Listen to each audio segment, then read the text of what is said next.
Moving on now to Donald Trump's latest diplomatic shockwave, and this time, Africa is at the center of the storm. In a sweeping move, the Trump administration has recalled nearly 30 U.S. ambassadors worldwide, and 13 of them are from African nations.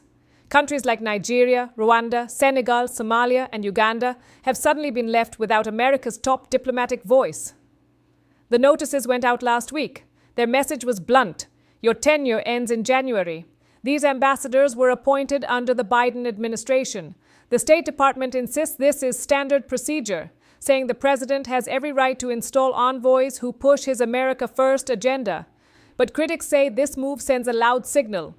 Africa is slipping down Washington's priority list. Since returning to the White House, Trump's hardline policies have hit African nations the hardest. From steep tariffs to visa restrictions to an aggressive immigration crackdown, this mass recall now leaves the U.S. without top-level diplomatic leadership in more than half of sub-Saharan Africa. The number of senior diplomatic vacancies on the continent has surged to nearly 30. And here's the irony. At the very moment Trump is pulling diplomats out, he's also engaging Africa directly and personally. Take South Africa.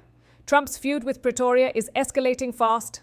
He slapped a 30% tariff, skipped the G20 summit in Johannesburg, and is even considering boycotting South Africa at next year's G20 in Miami.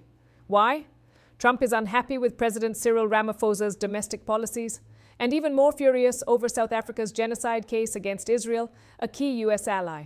To escape Trump's tariff hammer, some African nations have gone a step further, signing deportation deals with Washington. Trump wants these countries to take back illegal migrants removed from the United States. But there's another side to Trump's Africa strategy. He wants to be seen as a peacemaker, and yes, he wants a Nobel Peace Prize for it. Trump has been trying to broker peace between the Democratic Republic of Congo and Rwanda, amid fighting involving Rwanda-backed M23 rebels.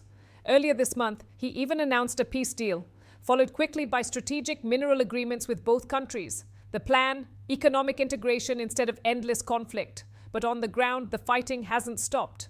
Trump has also vowed to end the war in Sudan, another conflict that refuses to die down. Despite ceasefire calls, brutal fighting between the Sudanese army and the RSF paramilitary forces continues. So here's the contradiction. On one hand, Trump is recalling ambassadors and hollowing out diplomacy. On the other, he's negotiating deals, brokering truces, and reshaping Africa policy personally. Is this bold leadership? Or is it risky diplomacy driven by headlines rather than stability?